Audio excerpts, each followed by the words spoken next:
Welcome, Oh, you stole the everyone, boom. to a live connection podcast holiday edition. With us here are the boys who aren't on holiday.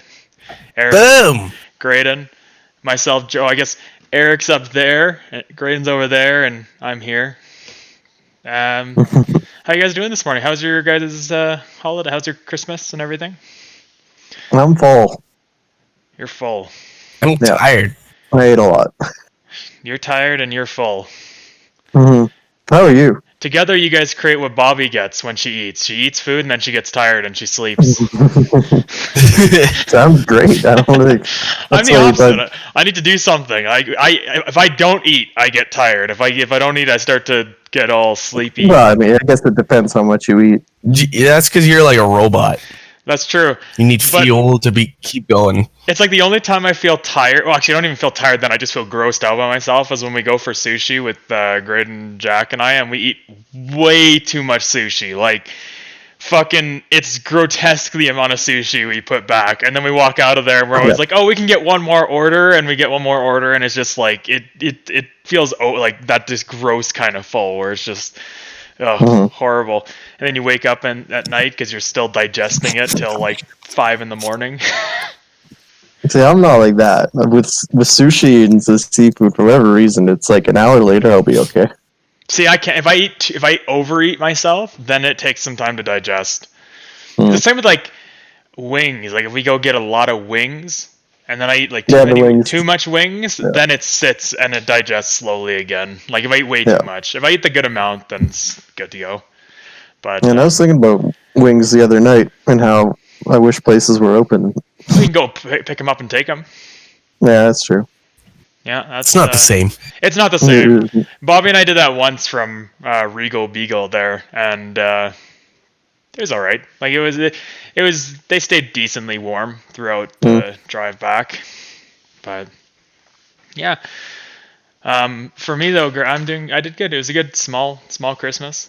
I mean, COVID stuff. So I mean, COVID exactly. All Christmases were small. Yeah. So we did kind of just spent with the immediate people, just sister, mom, and dad through the Christmas day. Watched movies, shoveled snow because Calgary decided to fucking shit on us with snow.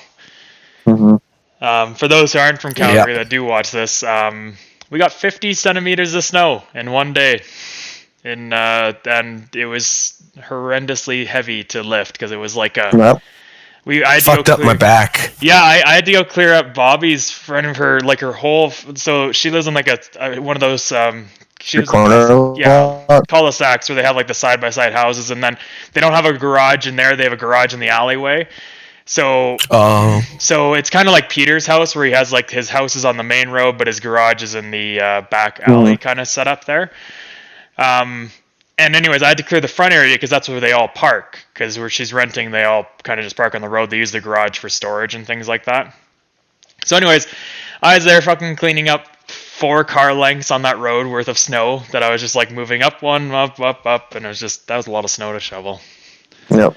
The other day, on Christmas Eve, it's Christmas, and I had a drink, and then I had another one, and then I had a few more. And on Christmas morning, I may have been hurting a little bit. And I came, and I went outside, and it snowed, and my mom wanted a path to the horses, which is like 100 feet, and that hurt. Good way to get that, work the hangover off. It was, but it wasn't. I'd be going and be like, this is good for me. I'm sweating out the poisons, and then like a couple feet into it, I'd be like, okay, let's just keep going.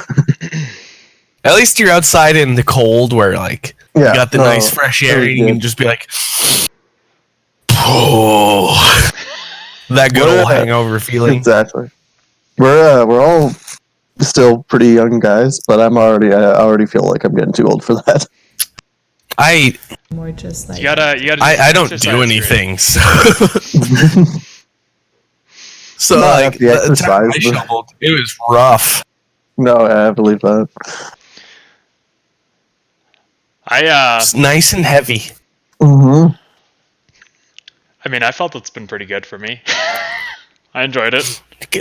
I treat it as another workout. You're wearing "I love kinesiology" shirt, Jared. Like, I don't want to hear shit from you. No. See, Grayden needs to kind of think of it this way. I gave Grayden a workout program. He hasn't fucking done it. So I have no mercy on Grayden and his complaining about the snow and all that.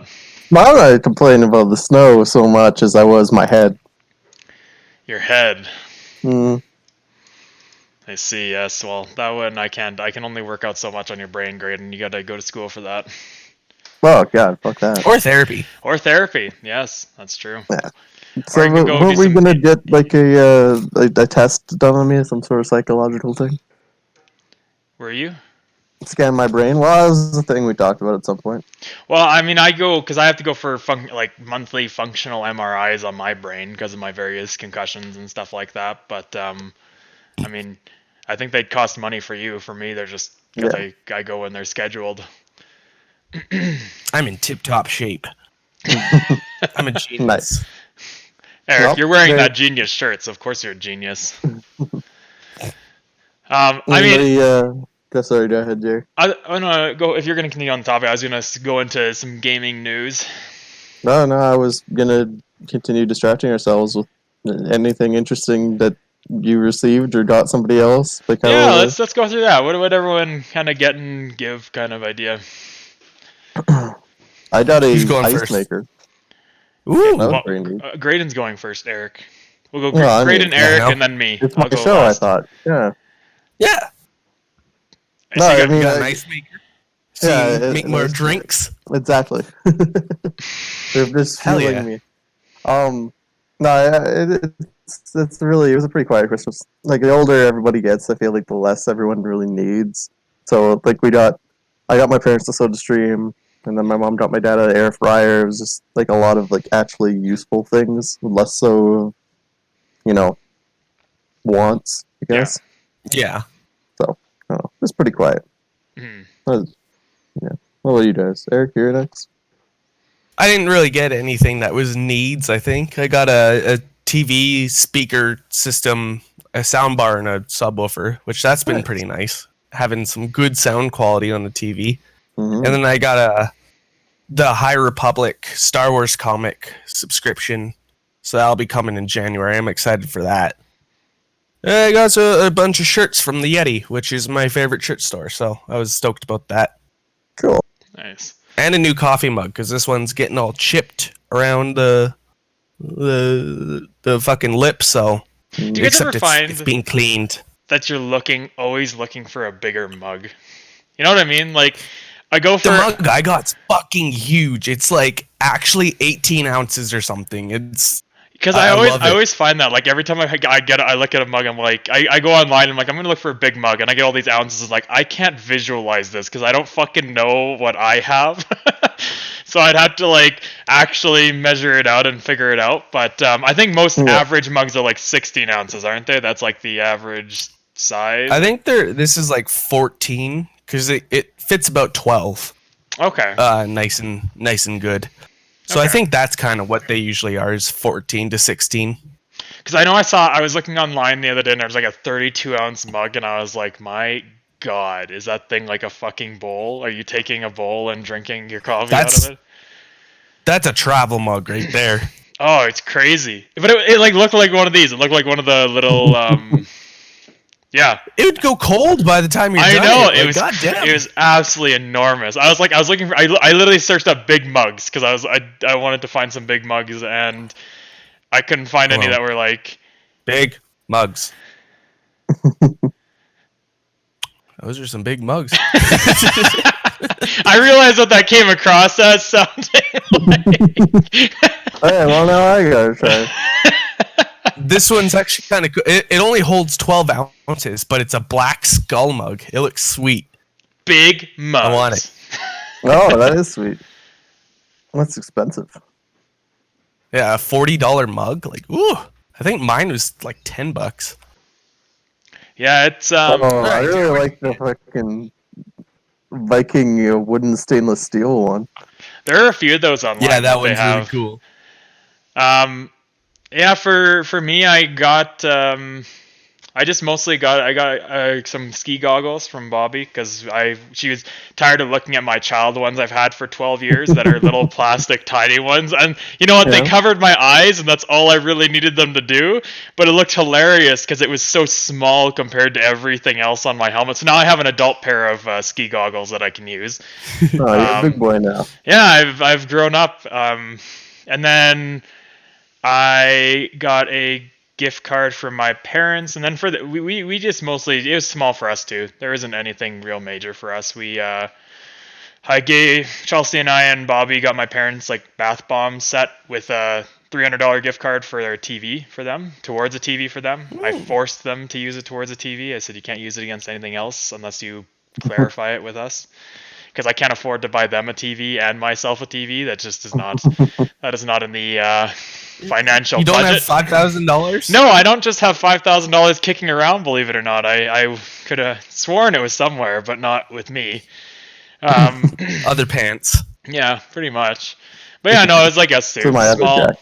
We're kind of on the same page with you, Grayden. Like Chelsea and I don't even really get gifts for each other anymore. We just kind of, our gift to each other is not having to spend money on each other. That is our gift for each other. And then we just usually use whatever money we were going to use on ourselves and just put it towards stuff for my parents and things like that. But yeah, older we get, the less we seem to exchange. It's more about just doing stuff. Yeah. Jarrod, we sort of got ourselves gifts yesterday with Star Wars Squadrons. Oh yeah, we did. I bought a Star Wars Squadrons, Grayden. It was on sale for $30, so I was like, why not? Let's do it. It's pretty fucking sweet. It's pretty in depth. Good looking game. It was a lot of fun. Eric and I were testing it out a little bit yesterday. Definitely better at the dog fighting right now than the fleet battles. Yeah, Eric and I were Eric and I, this is our first time playing the game, and we tried to do the fleet battles, and I just think we don't know where to fucking shoot on those big ships to do max damage, because we just getting stormed by AI.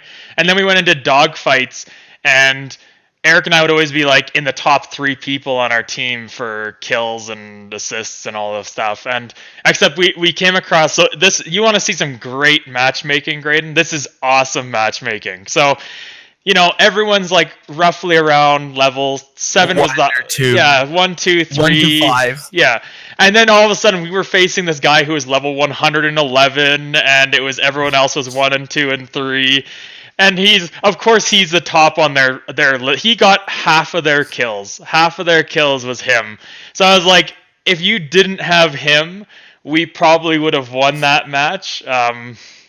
It was actually screwed up. Killed him twice though. Yeah, Eric was fucking on him. I tried to kill him, and he would just flip himself around like they do in the movie, and then just all of a sudden blast me as I'm coming towards him. And I'm like, well, I wish I could do something that cool, but you know, that's fine. But we'll get there. It's excellent. You should try it. I think you'd enjoy it too, Grayden. It's pretty fun. Is it like inverse? Like, is it kind of like flying a jet in Battlefield? You can switch it. You can do invert controls initially, but you have the option to. Yeah. Yeah. No, it's it's pretty fun. That's the only way I can fly things. I'd recommend you check it out. I think it's a good one. And there's a Grogu little baby ornament you can have inside your ship. So that's kind of cool. A little bobblehead. It goes. And it does have a single player campaign. We didn't know that until we got it yesterday, but it does have a single player campaign. Seems cool too. Yeah, the graphics are really well done. The effects are pretty awesome. So it's optimized for Series X and S. So. It looks beautiful. Well, don't worry, Grayden. I don't have a TV that's been able to see anything since Nintendo 64, so, you know. Yours is easy. You could buy a TV, though. I can't buy an Xbox.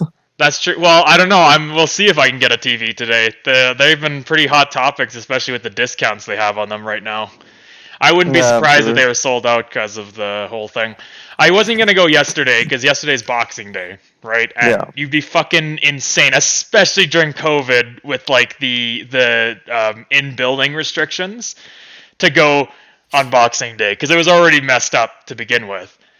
Yeah. My parents said there wasn't a huge... You can get most of your deals online now, too. You can, but I've said this to... I think I said this to both of you before. I refuse to buy high-end technology online. I stressed enough buying my Xbox Series X online because you know, you always hear about these things and you see it sometimes when couriers come and there's just these guys who don't give a shit about what they're doing.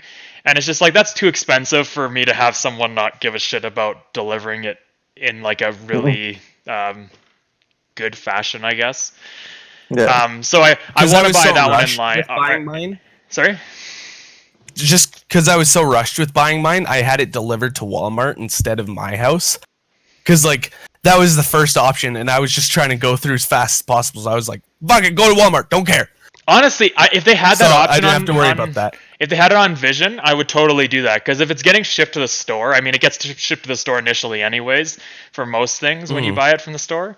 So that'd be fine, because it's usually them shipping it, and they have people unloading the vehicle that are actually competent and not just trying to get as many packages out as possible.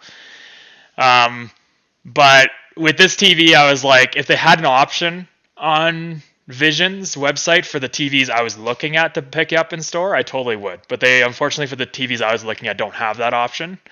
So I'm gonna go in. I'm gonna go see what. Oh, I'm gonna call them first and see what they have, and then if they have anything, I'll go in and buy one. But apparently yesterday the lineups weren't too bad. My parents were out doing some grocery shopping and stuff like that, and they drove by the Visions and Crowfoot, which is the bigger one. And they said that there wasn't a lot of people in line or anything. They said there was like 3 people in line outside. And for a building that small, you're maybe looking at like a max of 25 to 30 people inside the building. So it's really not too bad if that was the case. So I think that Visions is usually quiet. I never see anyone near there. Yeah.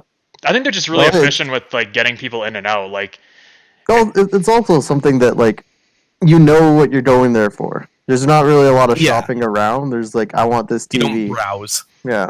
Well, like, it's kind of like my situation. I have my 2 options. I'm going for the one TV. If they don't have it, I have my backup option, which is the same TV Grayden has right now, right? So, which isn't really there. It's not really a backup because, like, I looked at the differences between the 2 TVs that I was looking at between the BX and the CX for LG, and there's really no difference. Apparently, the CX is just a little bit of it's a smoother transition, but I mean, I feel like I'm not in depth enough about visuals on TVs to be like, I see that difference, you fuckers. How dare you cheat me out on this, right? So, for me, I'm just gonna go whichever one they have in stock. I'll get that one. That they're both on sale for roughly around the same amount of money, so I'm not really concerned about it. What size are you looking at getting? I'm doing 55. Okay. The 48 was not on sale, and it's more expensive than the 55, so I'm gonna go with the 55. Weird. Well, like regularly, so the CX regularly is $2,700, I think, but on sale it's going for $1,700, and the 48 regularly is like $2,000. So they just don't have it on sale. It's much less than the other one, but it's just not on sale. I see. I get it. What that tells me is they sell a lot more of the 48s and they didn't sell as many of the 55s.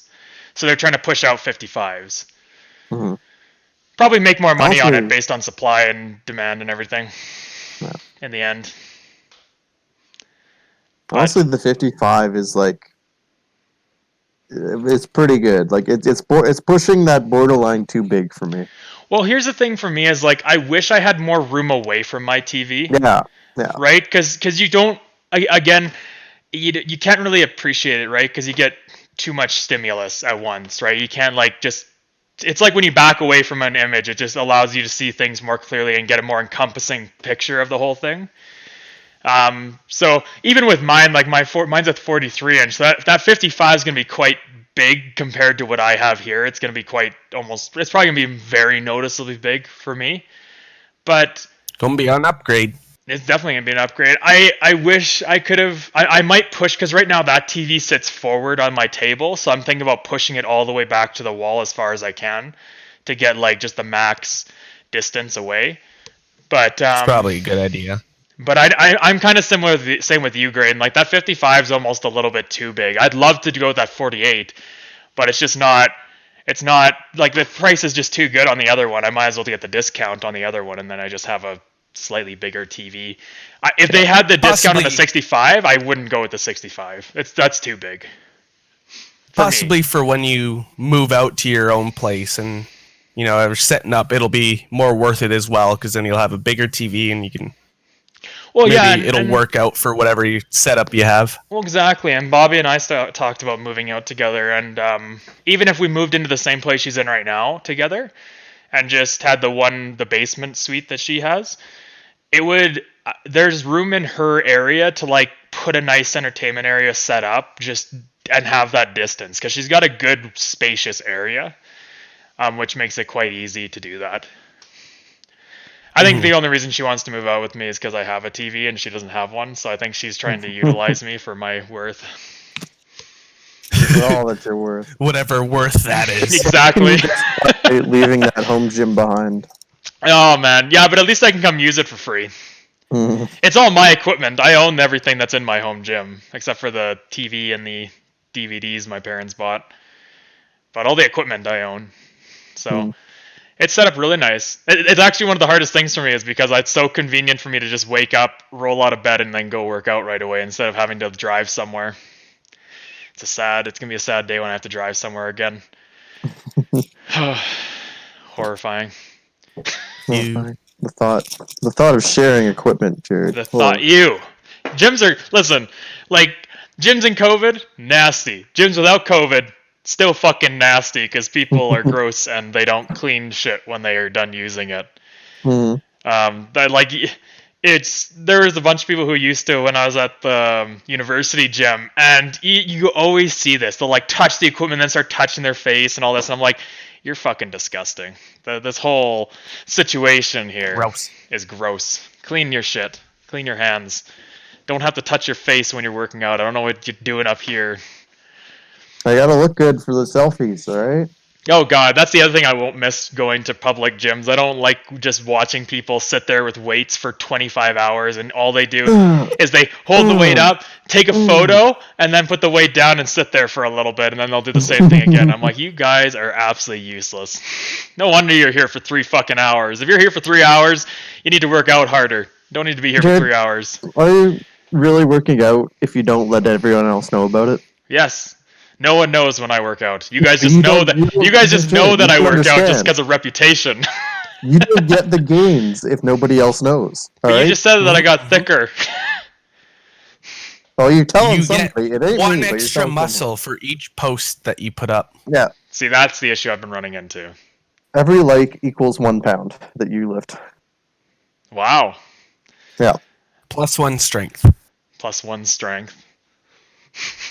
Could you imagine if a game like Sims, they had that, where it's like you could get bonus to weightlifting if you took a photo of yourself in the gym? I wouldn't be surprised. Oh, that'd be funny. Little bit of gaming news, kind of hopeful. Peter, this is more beneficial to Peter, I feel like, because most of us are like, we're kind of excited for Cyberpunk, but not on the same scale that Peter was. They did an update for it last week, during the week, where they fixed that 8 megabit save file crash that would happen. So if your inventory was too full inside your game and you saved your game, it would corrupt the game file. So they fixed that, because I know Eric and I were sitting and looking at each other going, well, we're fucked at this point, because we're the same way when it comes to that kind of stuff. Loot everything. And then they fixed some performance issues. Now, it did say for the PC, the save file thing, but I'm assuming the update went to all of them. I don't know why they wouldn't do them all at once. That seems like it'd be more of a generic issue rather than a specific issue to each thing. I know they just have to get updates approved on through Microsoft and Sony when going through console. Okay, so maybe PC, it's a significantly easier process. So I think that's just maybe if it wasn't updated, that would be why. Okay. I know that they did do a performance update for the older for console version, so there's less crashes now. They said there should be significantly less crashes than there was before. And then I think they were there's a bunch more coming. They said by February there's supposed to be 2 major updates that come out that are like for console specifically, that are supposed to fix a ton of problems. Because from what I understand, besides the save issue on PC, the game ran phenomenally on PC. Like, it didn't really have any issues. The save file's a pretty major issue if you have an inventory fuller than empty, right? So that makes a bit of an issue. But regardless, I think the game performing-wise performed well on PC. It just didn't perform on consoles. So I think the 2 major updates are coming specifically for console, which would be nice, because the fact that they don't even have it enhanced for the next generation console, and they were making it for the previous generation console, is kind of not great. So until they get those updates out, I know I'm postponing my playthrough. I don't want to have. I'm not like Peter. I don't want to have a shitty playthrough and then have a good playthrough. I want to have a good playthrough. I don't have time to play games that are that big, fucking 12 times in order to get a good ending to it or a good playthrough of it. I still have other games I'm playing through, so it can wait. Yeah. It's Oh, Grayden, did I tell you Valhalla fucked me even more? So Yeah. I have to start my entire playthrough over. Oh. Why? So what happened? So first off, you heard I told you that my whole loot thing glitched out. So in the initial Norway area where you were looting and has wealth, mysteries, and artifacts, I got everything. But one of the wealth, specifically the skull bone crusher bandit dude on top of the mountainside there that you have to kill around the fire, it didn't count it as wealth towards me. So it didn't. I got the ingots, but it didn't say that I got the wealth. And I've done it multiple times, and it's a known glitch. Apparently, that specific character, you have a 50-50 chance of it actually collecting the wealth. And if it doesn't on the first time, you're screwed. You can't get it. So I'm screwed out of that achievement. I got every wealth, every mystery, every artifact, in every land except for that one. You know, it's funny you mentioned that, because that was the one thing on the Norway map I didn't do. Was the wealth? Was that one dude in the cave. I fought him once and he kicked my ass, and I was like, I'll come back to you later. And then you have so that was okay. I was like, whatever, I don't get an achievement. I'm still going to play the game through, get the ending, whatever. I believe I got through the main part of the story, but you know how you have to you finally got to England, right? Yeah. So you know how you have to kind of pledge your alliance and pick a land to go for and help, and you kind of slowly take over the map, or have you not kind of gotten to that point? I kind of figured that's where I was going to do. Yeah, so basically you have to set your alliances. You're like, I'm pledging to Wessex or whatever. We're going to fucking take Wessex and help make the people there loyal to our clan. Well, I did everything. Everywhere's loyal to the Raven clan except for one area. And I went to do that area. I did the initial quest for that area, and then it glitched out and wouldn't continue the quest line. It wouldn't give me the next part of the quest. It doesn't show up anywhere. It's not even in, like, when I go to quests, it's not in my list of quests. It says that it doesn't even have a quest saga for that specific area anymore. It just fucking vanished. And I looked this up, and they're like, yeah, so apparently if when you're in this one part you hear this noise, it means it broke, and now you have to start the game over. Or load. They said load a previous save to that one. Well, I'm not playing a game anticipating that it's gonna fucking break at certain points in the game. I'm playing it thinking, oh, this is a finished game. They have pushed it to me. I own this game. I'm playing it. I can be fine. And I was like, so I can't load a previous save before that, because my earliest save before that is basically at the beginning anyways. It's at like 30, it's like at 20 hours. So I'm just like, well, can you not progress? I can't progress. I've beaten the game. I've beaten the game as far as I can beat it. Oof.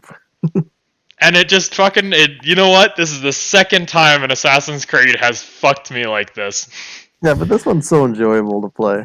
It is. I will genuinely enjoy playing it. See it on the new TV. No, and that's why I'm not too heartbroken by it. That's why instead of trying to figure it out, instead of starting anything, I said, fuck it, I'm done. When the new TV comes, I'll start again, because I don't have a ton of games I want to play. I want to play Breath of the Wild, so I'll probably play that one first.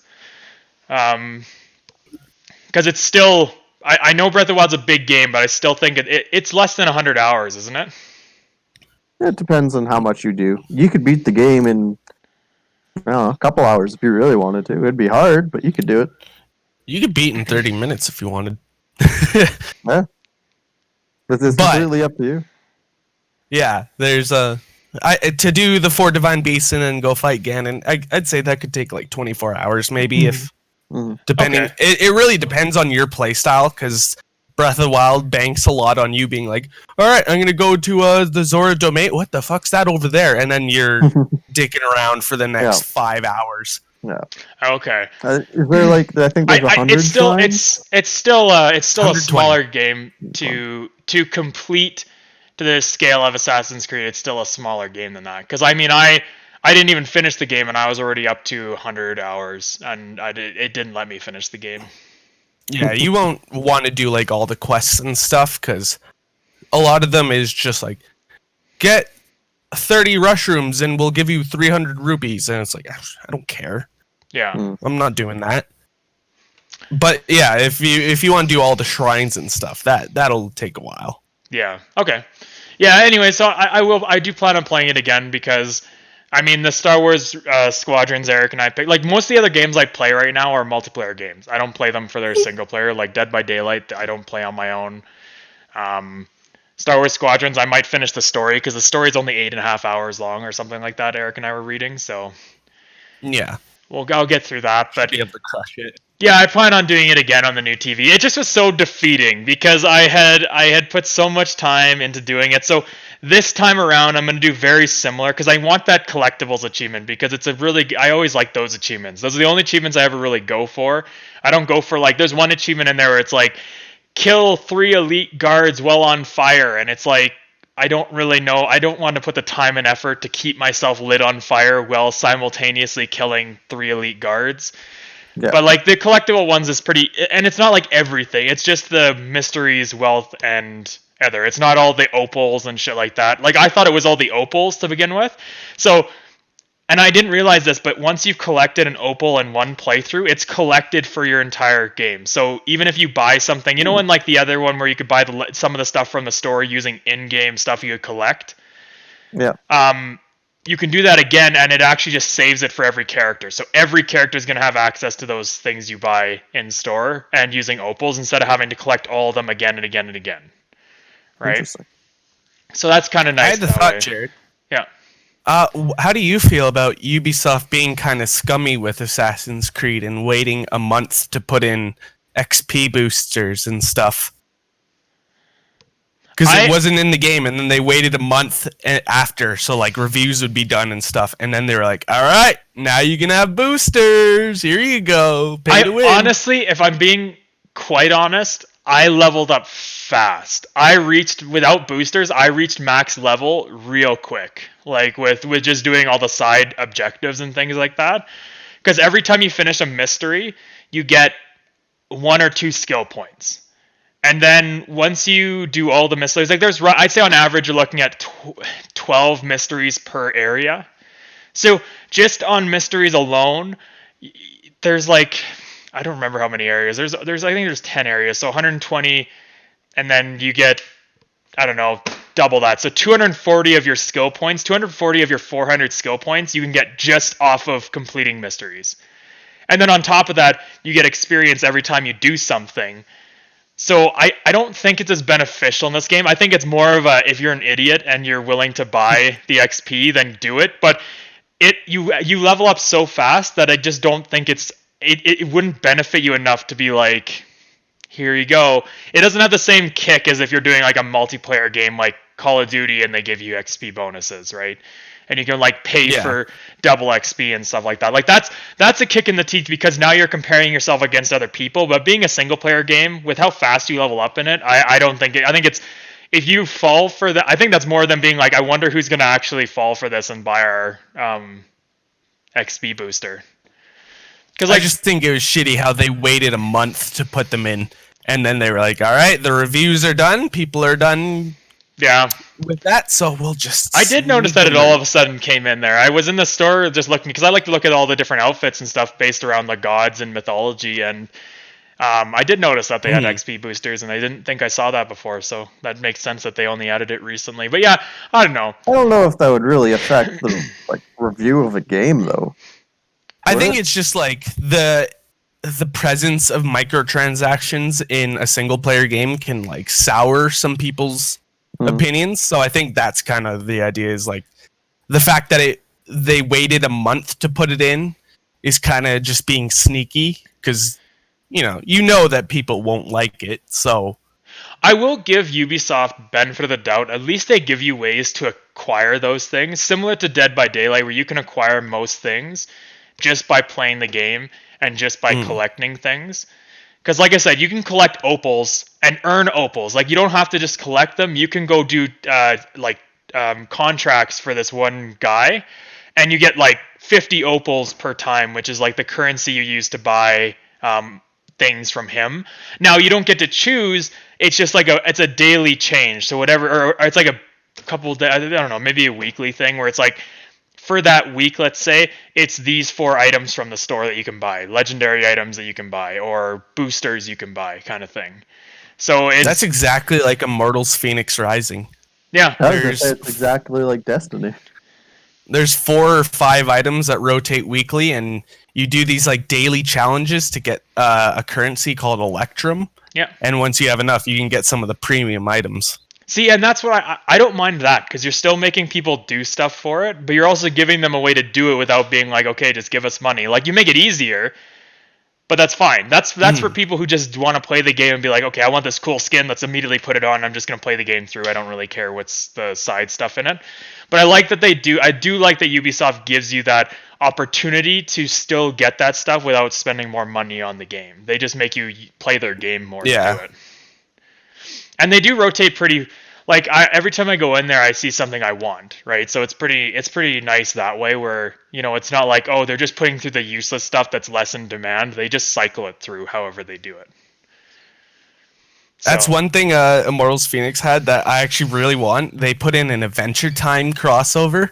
I've never watched Adventure Time, but it looks really cool. Like, they have it so you can have Finn's costume, where it's like that like white hat thing across his face, and your Phoenix turns into, I think it's Jake the dog. Yeah. So that's awesome. You can get a mount that's like a rainbow unicorn, and I think you get some special wings too. It actually looks really cool for just like, and I've never seen Adventure Time, but I was still like, oh man, I kind of want that. Yeah. Yeah, I don't know. It's a pretty game. It's this one's more pretty than I think any Assassin's Creed I've seen. Definitely. Do you guys think that skins and stuff like that, cosmetics, are becoming a bigger part of games? They already have become a bigger part.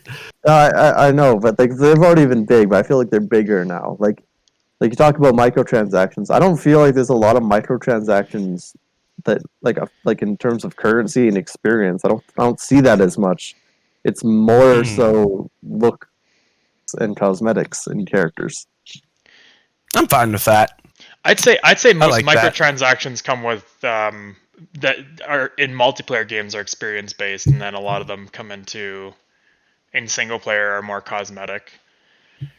Well, I'm thinking like with like Warzone, they have a bunch of those packs that you can buy, and it's all just I think you can get some guns or something, but for the most part it's just cosmetic stuff. I mean, I was thinking about Dead by Daylight, where it's mostly skins and stuff. Yeah. Well, that's why I'm so annoyed with my one character, Detective Tap, because why did I have to pick the one fucking character that they make nothing cool for, and every skin that he has that's not his bloodied one that I earned through prestiging is you have to buy it. You can't earn the currency. It's the yellow orb currency or whatever it is in that one. The premium currency. Yeah, so you can't even earn like shards towards it to unlock them, and I'm just like, man, the fuck. And then I got fucked out of that achievement. Man, what is wrong with my games? Just absolutely screwing me out of shit. Oh, what a day. Poor Jarrod. I know. It's been freaking rough. Can't believe it. When do you guys wanted think to I'll talk, be able to buy a new console? Sorry, Eric. It's all good. I don't think it'd take that long for you. If it's really just circumstantial if you're there when they go up for stock. I think if you're there in the moment, it's really easy. You just have to be ready. That's kind of the main thing. Well, I mean, just look at mine. Like Eric told me about EV Games, and then I couldn't get one on EV Games, and I didn't really want one because their stupid pay system they want you to do instead of just buying it outright. And then it so happened that while I was sitting there waiting for their fucking website to load, I looked on Best Buy, and then la-di-da, they had them in stock, and I was like, sweet, cool, better. I honestly think it's going to probably be, I mean, COVID's going to have a big impact on it, right? Because it impacts how much production you can have in a facility to make those things. So I'd say you're probably, to be readily available, I'd say probably the earliest would be late spring for like readily available to like they're always in stock, or mostly always in stock. Yeah, I'm thinking February, March. Yeah, I'd say that's even being a little optimistic for it, but I'd say no earlier than February, March, because I think even now it's going to be in demand. I think you'd get it though if you're lucky, if you lucked out. Yeah, it is tough. It is tough, like I said, because you have that, COVID restricts how many people can work. Thus, it decreases the production a facility can have. So they're fighting that. I don't think they would have had as much of an issue post-Christmas if they had full production 100%. I think they would have been fine because they would have seen the demand in the fall and they would have probably upped their production for the winter and early spring. Because I think that's what happened with not the One X, but the Xbox One, because that One X kind of was readily available to begin with. It wasn't hard to get one, but the Xbox One, when it first launched, was also most next-gen consoles, it's the same situation. They get bought out really fast, and then you're waiting for one to come available. But, I think it was about a year or half a year before most of us had the Xbox One. The rest of the people managed to get one off of pre-order. I think you and Evan, Eric? I got mine for Christmas that year, so I don't know how my parents got it. So it was more just... So I got it like a month after it came out. Yeah. And I think the rest of us got it like half a year after it came out or something, 6 months or something after it came out. But, yeah, I don't know. I think you'd probably be pretty lucky there in February to get one. You just have to pay attention. I always, even though I'm not looking for one anymore, I always shoot updates into the group chat when I see them just in case anyone's interested in it. I do the private one because if I put in the public one and anyone's looking, then it kind of ruins the chance for everyone else. But I put it in the LC private chat. I did for Peter, and then Eric did for Peter as well, and we managed to get him one. But now he's refusing to buy a TV to utilize it, so his TV doesn't even optimize the whole fucking system. His TV is the same situation mine's in, I think, where it can't optimize at 4K as well. Eric, I've cut you off like twice now. What are you trying to say?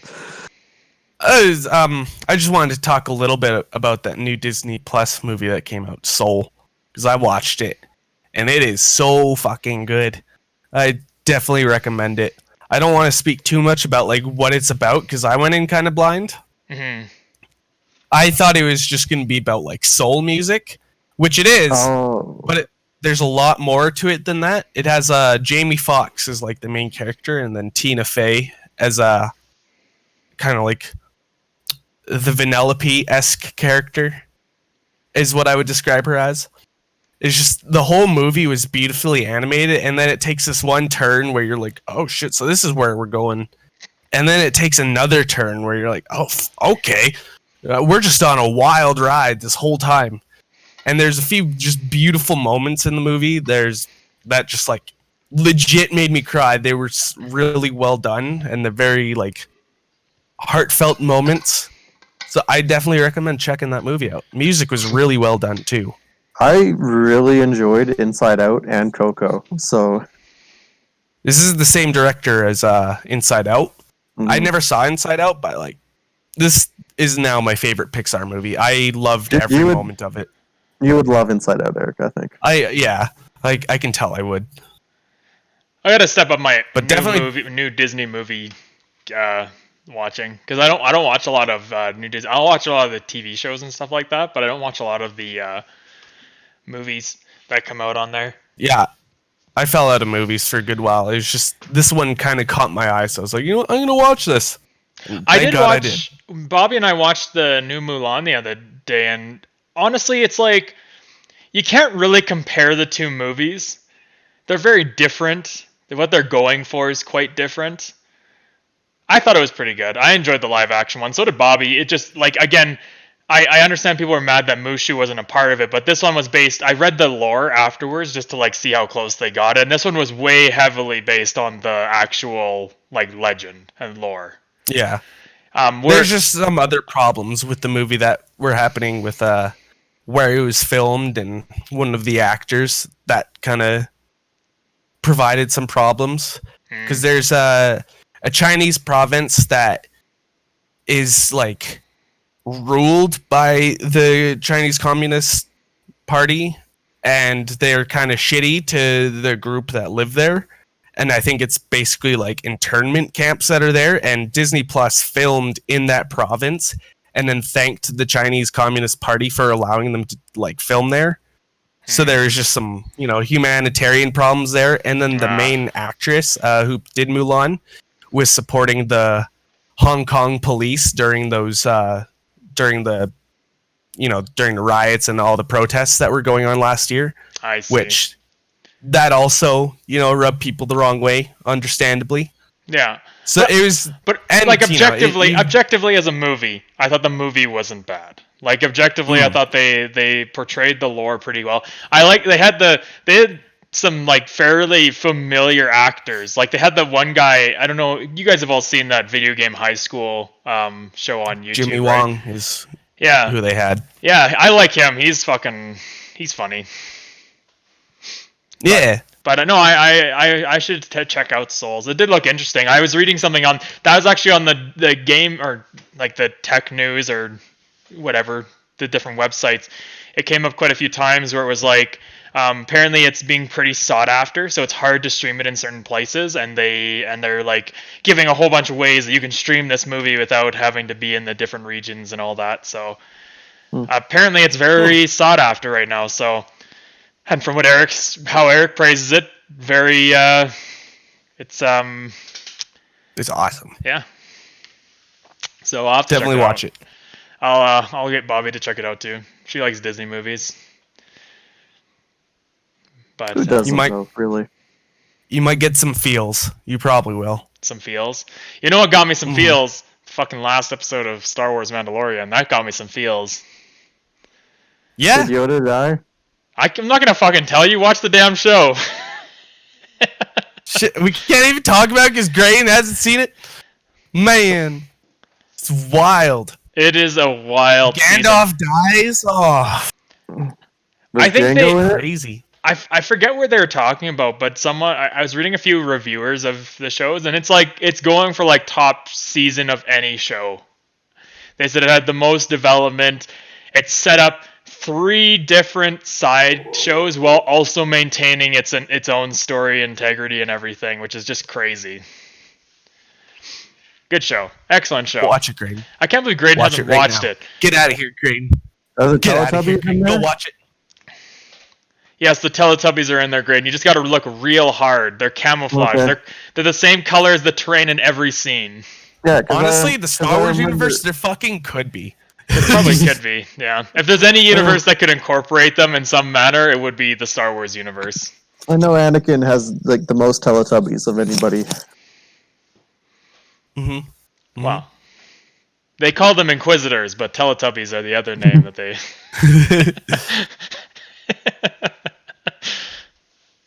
Would you imagine? That'd be fucking terrifying. You get like a big Teletubby jumps down with a fucking red lightsaber. Comes flying in with a helicopter thing that it can do. And then on its fucking TV stomach, you have Darth Vader pops up. We have found you. That's something that happened in Star Wars Rebels I found so fucking funny. It was in the part where like Maul comes and they're in that like they're on Malachor doing that Sith temple bullshit. The end of season 2, and the fucking Sith Inquisitors come with their fucking lightsabers as little helicopter blades, and they're just flying around all over the place. It looks so silly, but I loved it. I love that they can fly around with little helicopter lightsabers. It's so stupid. And then they broke Ezra's shitty, stupid fucking lightsaber that was a blaster. Where there's a fucking quote in the original trilogy where it's, a lightsaber, not as clumsy as a blaster. And then fucking Ezra comes in with the blaster lightsaber. Fuck you, Ezra. The best part about it is like they don't even. I like how they don't even touch on the like hard like the. I mean they killed the head Inquisitor, but they're like when you read some of the like lore with Darth Vader and the Inquisitors, there are some fucking messed up Inquisitors. Like they were basically Sith Lords who were still alive when Bane's Rule of Two came into play, but they acknowledged the power of the Emperor. And then they acknowledged the power of Darth Vader, and thus they worked underneath Darth Vader, but they were still classified as Sith Lords. So you're talking about some really fucked up people that were his basically at his whim. And then they put out these guys who were kind of like there. Darth Vader trained them a little bit. You know, they can swale a lightsaber around. They look evil. They have yellow eyes. So, I mean... I forget what brother it is, but one of them... He wasn't trained too well, and he was very scary. He doesn't even fucking take off his helmet. You never even see his face. And the way he dies is like his lightsaber gets a little broken, so he's flying away. And then it just turns off, and he fucking falls and screams. And he's gone. That's it. That's the end of the Inquisitor. You're just like, oh, well. Well, that's why I laughed, because it's like you had these major players in his crew, and they'd never once bring them forward. Oh man, like they did it. One thing that was good about that episode is the way Darth Vader is handled with how his fight between Ezra. Like Ezra goes in for a strike and he's just like no, cuts his lightsaber in one swing and Ezra's beaten. Like that's it. Literally in a millisecond, Darth Vader's like bye. Well, I said to you the other day, and Grayden, you never got to the end of Jedi Fallen Order, did you? Nope. I still think that game at the end did the best portrayal of how powerful Darth Vader was compared to anything that has possibly been released on like video, on TV or games. Because like when you read about Darth Vader, Sidious put him in a suit that basically restricted his power. It was heavy. It was hard to move in. It controlled his abilities. It lessened them because he knew that Darth Vader, if given full potential, was more powerful than himself. And in the games, like they don't really ever show that, or the movies, they don't really like. Yeah, okay, he force chokes the occasional guy here or there, or he has this reputation.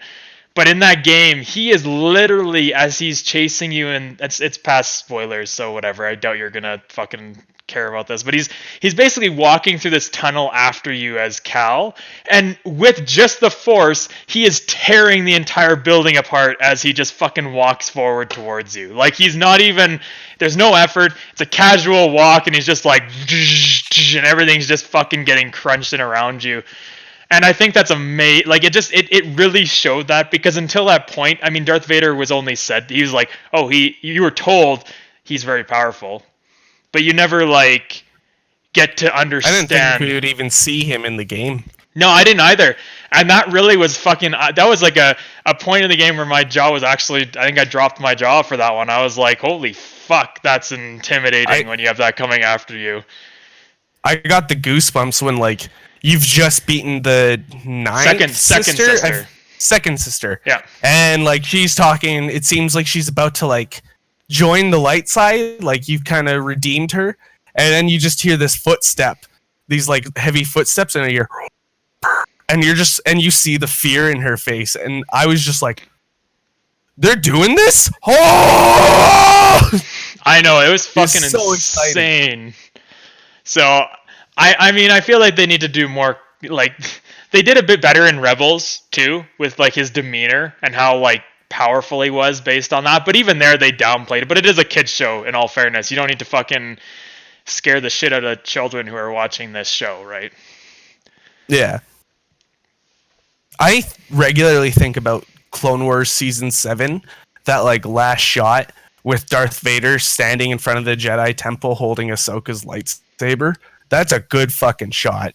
Yeah, that season was really well done. That's a good way to end the series. It was a good season. I really enjoyed what they did with that season. I like how it was kind of like that aftermath of like it ended post episode 3, like just slightly post episode 3. It started but just before episode 3.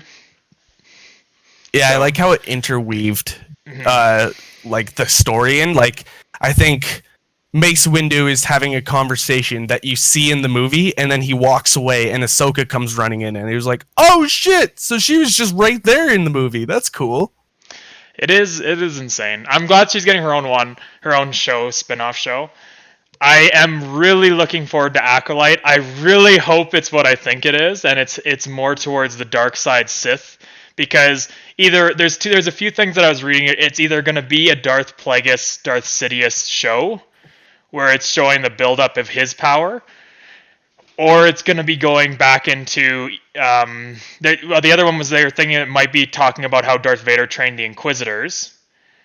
If they bring Starkiller into it, I'm gonna fucking shit a brick, because that whole thing is like it's a great game, like Force Unleashed, great games, but it's such a weird part of the storyline in there that's just kind of, I don't know if it'd be worth its own show. I think there's much. It's weird that he doesn't start the rebellion anymore, obviously, and that's how they ended the first one, right? Where like he's kind of like, we'll be the rebels, we'll start it, blah blah blah blah blah.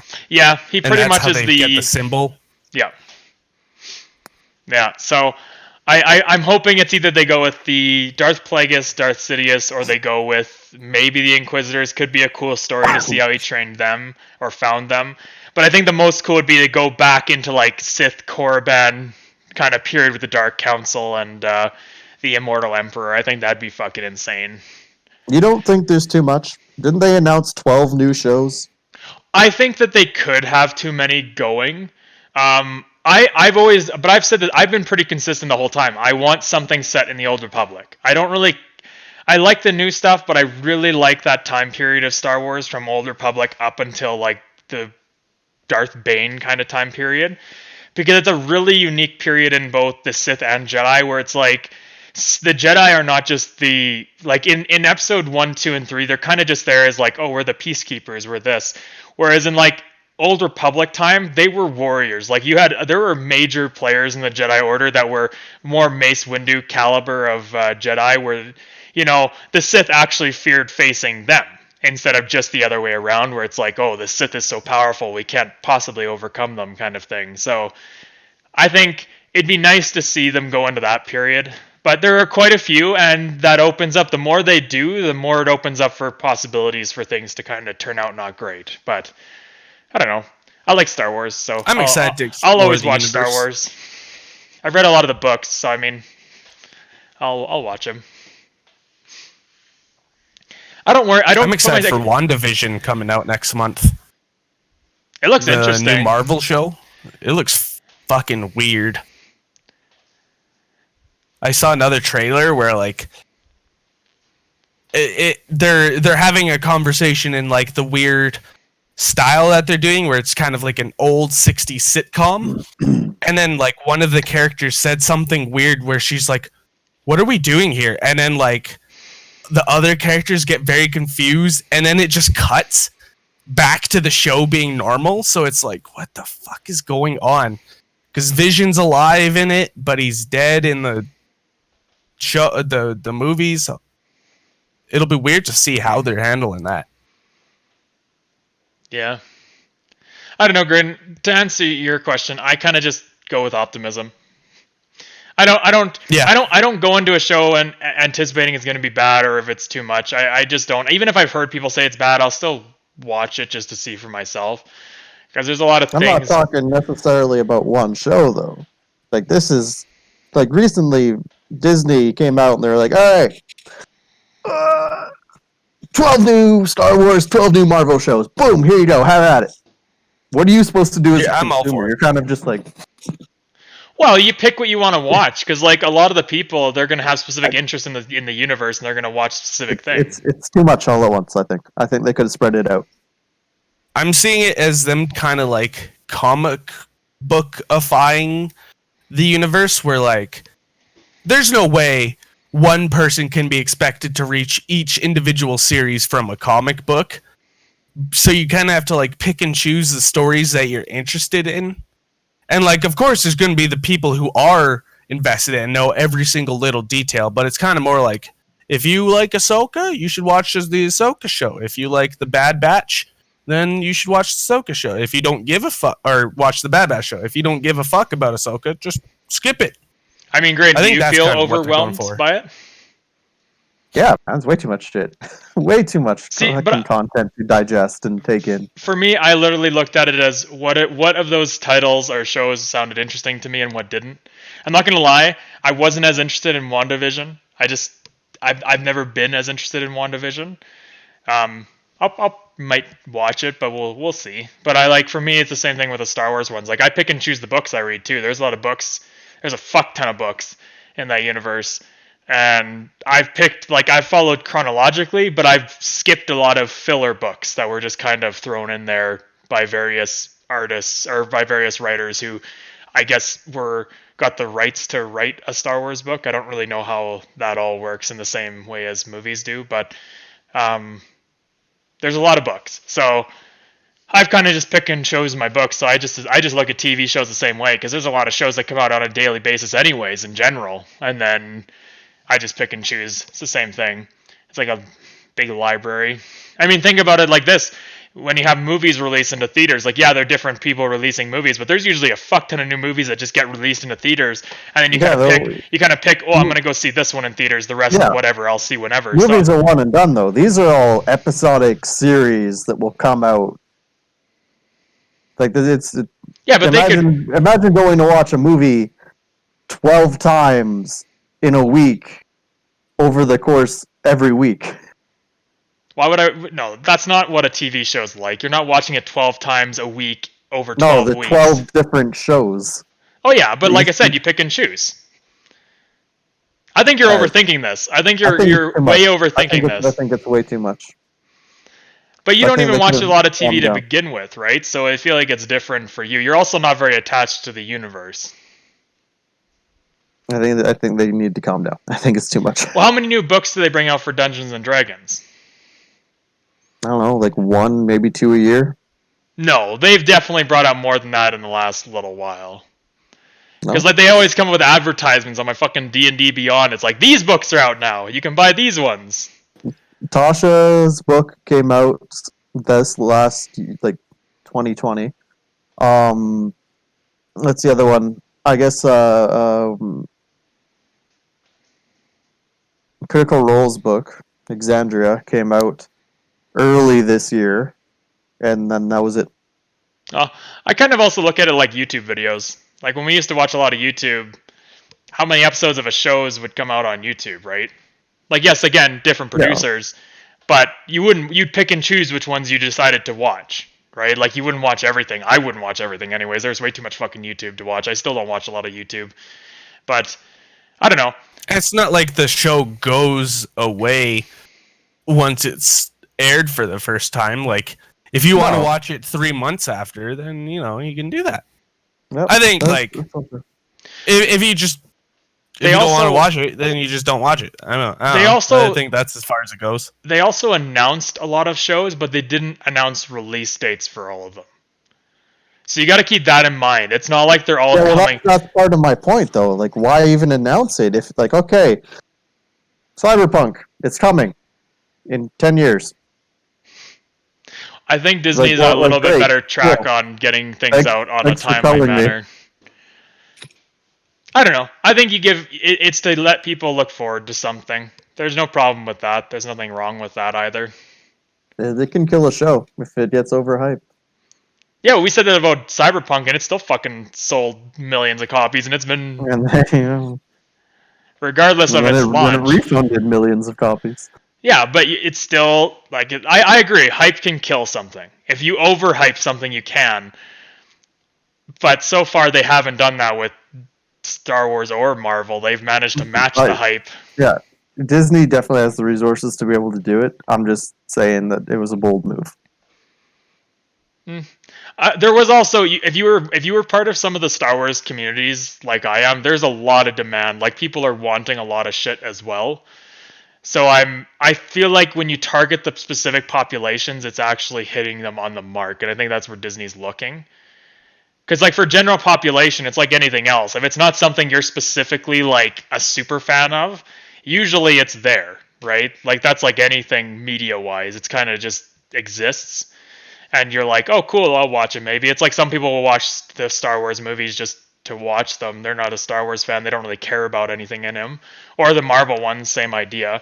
I feel like Marvel hit a larger population than Star Wars does, just because I think it's more widely watched by multiple people. But I don't know. Like, here's the other thing. Do you not feel like putting Star Wars aside, but going to Marvel, because we were talking about this the other night. Like, it was cool for a bit, but now it's cookie cutter. Superhero, something goes wrong, they did it, they saved the day, fight sequence, game over. That's been comic books and superhero movies since like the dawn of time. Yeah. So if it's worked for like decades and decades and decades of superheroes. If it's the same movie, just different people.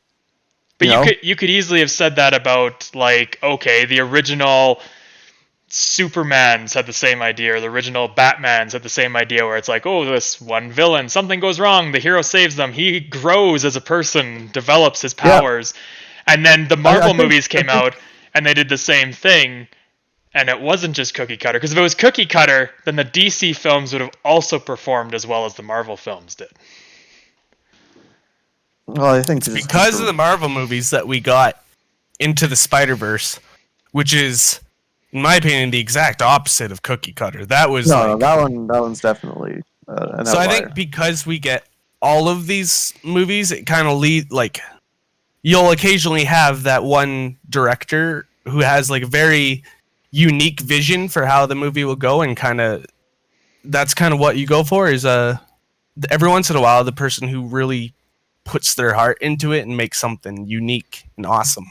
And that's the thing. I think, like, you're right, it has been the situation for comic books and everything for a long time, but all that stuff took time, like, you wouldn't get an issue every other year, where, like, for the past little bit there's been a Marvel movie every year. It's just like you don't really have time to relax, and, like, I don't know. That's my opinion anyway. It's just like it was. I will say in a short period of time. I will say it'll be tough for them to build it the same way they did the last phase, or like the last grouping of movies together, the whole Thanos Infinity Wars grouping. That one, it grasped a lot of people, even people who weren't comic fans or Marvel fans or anything. It grasped a large population of people, and I think for them they got to be careful with how they go about the next group of, like, the next villain, or how they're going to group everything together, because it could come across as cheap if they do the exact same set of events. Like, not saying like Infinity Stones, but like, okay, we slowly build up. Oh, there's this big villain. Oh, he's super powerful. He beats us. And then in the part 2, oh, we won because we did this. Right? Like, they definitely have to be careful with it. But I mean, just putting it like Eric said, having good directors and good, like, teams behind it gives me more hope. Like, for example, Jon Favreau. I always fuck up his last name. Is it Favreau? Favreau. He did a phenomenal job with the Mandalorian TV show, right? Yes. And I think to me that's where it comes down to. I think it's mostly comes down to good directing and good like setup of the story. But now that they have their bar here, somehow they got to get their bar to here, right? And that's they also where want the timeline to be down here, which is more so my point. Like Jon Favreau, like let's say I'm a Disney executive. It's like, wow, Mandalorian is killing it. He's doing great. I want you to direct these 2 movies. I need them to come out in 2 years. Yeah, it comes down to how still working on Mandalorian. It comes down to them doing that kind of stuff. It comes down to seeing how they're going to treat the directors and how they're going to push through. You're making the assumption that immediately, yes, Disney's a big corporation. They have the tendency to push shows and movies. TV shows they've been a little bit different with. TV shows they've taken their time with. That Mandalorian comes out like that you have a 7-week period of viewing it out of the entire year, and it starts development before that viewing period even goes for the next year. So you still have a ton of time. Plus, when they record things for shows and movies, they record things sometimes for future movies at the same time they're doing current things, right? Just that they need a scene of somewhere to be. So, I mean, it's a little bit different with their shows. They've been pretty good with their shows where, yeah, they come out once a year, but you're only getting like 7 shorter episodes of a show that come out. The movies, they're releasing like usually 5 or 6 movies a year. So, like, not major movies, but they have a couple major ones and then some side Marvel movies that come out. So it is tough there, but I think for shows they've been pretty good. Now, what they do with this, who knows? I don't know. They've never done a lot of big like shows like they did like The Mandalorian, so it'll be interesting to see how they handle it and what the quality is when they do handle it. But I just say I don't make assumptions. That's just simply how I look at things. I just don't make the assumptions. I wait to see what happens when they come out. If they're good, they're good. If they're shit, well, they're shit. It's like games. I do the same thing with games. That's why even franchises that are rough when